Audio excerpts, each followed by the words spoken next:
श्री असाउद्दीन ओवैसी जी।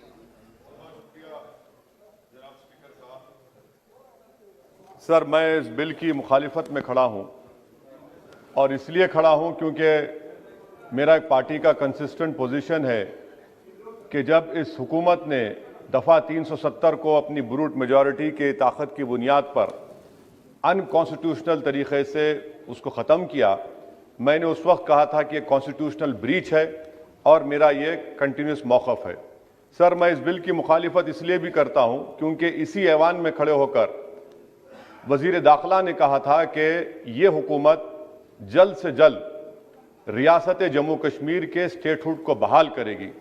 आज आप उस अपने वादे से मुनहरिफ हो रहे हैं क्योंकि जब आप जम्मू कश्मीर केडर को एमगुट में मिला रहे हैं तो इससे आपकी नीयत का साफ इज़हार होता है कि आपने जो उस ऐवान को उस वक्त वादा किया था कि जम्मू कश्मीर की दोबारा रियासत को बहाल किया जाएगा, वो सच्चाई पर मबनी नहीं था, वो सिर्फ महज अल्फाज थे या जुमले थे।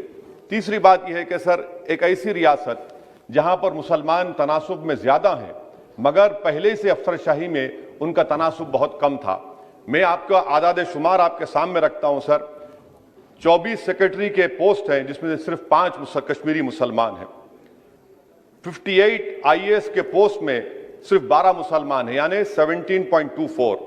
2011 की मरदमशुमारी के मुताबिक सर जम्मू कश्मीर में 68.31 मुसलमानों की आबादी है और 28% हमारे हिंदू भाइयों की आबादी है। मगर अगर आप देखेंगे टायर 2 में सर दूसरे दर्जे के 523 इंतजामी अफसरान, जिसे कश्मीरी एडमिनिस्ट्रेटिव ऑफिसर सर्विस कहते हैं, 220 यानी 523 में सिर्फ 220 यानी 42.6 कश्मीरी मुसलमान हैं। IPS में आ जाइए सर, 66 पोस्ट हैं जिसमें से सिर्फ 7 मुसलमान हैं। दूसरे दर्जे के अफसरान में 248 में 108 यानी 43.54% मुसलमान हैं। अब आप मुझे बताइए कि आप क्या करने जा रहे हैं। अच्छा सर, यहां पर यह कहा गया कि कश्मीर बड़ा बैकवर्ड है। कश्मीर का खित्ता बैकवर्ड नहीं है, ये आपकी गलतफहमी है और आपके जो दिमाग में जो फीड किया गया है वो नफरत की बुनियाद पर। सच्चाई यह है कि इस खित्ते में गुर्बत की सतह से नीचे का तनासुब 10.31 है और पूरे भारत में 21.92 है। मैं सरकार से जानना चाहता हूं कि आखिर आप कश्मीर की रियासत के स्टेटहुड को बहाल करेंगे, नहीं करेंगे। चौथा बात यह कि आपकी गलत फैसले की बुनियाद पर दूसरे ऐवान में एक भी कश्मीरी रुकने पार्लियामान नहीं है। यह हमारे मुल्क की, भारत की तारीख में तीसरी मरतबा ऐसा हुआ है। मेरा चौथा सवाल हुकूमत से यह है कि हम ये कहते हैं, ये आपका मानना सही है कि हमारे मुल्क में बाहर के दीगर ममालिक को मदाखलत करने की कोई जरूरत नहीं है, मगर आप उनको लेकर गए ना। आप तो यूरोपियन पार्लियामेंट के लोगों को लेकर गए। अब तीसरी मरतबा आप यूरोप के सफीरों को 16 फरवरी को खबर है कि आप लेकर जा रहे हैं। आखिर ये FDI नहीं है? क्यों यूरोप के लोग कश्मीर जाएंगे? आप एक ऑल पार्टी मीटिंग लेकर जाइए ना डेलीगेशन को। आप यूरोप के डेलीगेशन को कश्मीर लेकर जा रहे हैं। क्या आप चाह रहे हैं मदाखलत करना? इसको इंटरनेशनलाइज आप कर रहे हैं। मैं वजीर दाखिला से पूछना चाहता हूं सर कि आखिर कितने बच्चे कश्मीर के आगरा की जेल में, बरेली की जेल में, अंबेडकर नगर की जेल में है। मैं आपको एग्जाम्पल दे रहा हूं, खत्म कर रहा हूं स्पीकर साहब, कि बिलाल अहमद एक कुपवारा का बच्चा है, अमर सिंह कॉलेज श्रीनगर का है, 1600 किलोमीटर दूर श्रीनगर से जेल में है। उसके वालिद ने 25,000 रुपये की अपनी गाय को बेचकर गया, हाईकोर्ट में गया, हाईकोर्ट ने फैसला दिया कि उस बच्चे को श्रीनगर ट्रांसफर करो, एग्जाम लिखाओ। आप उसको नहीं मानते।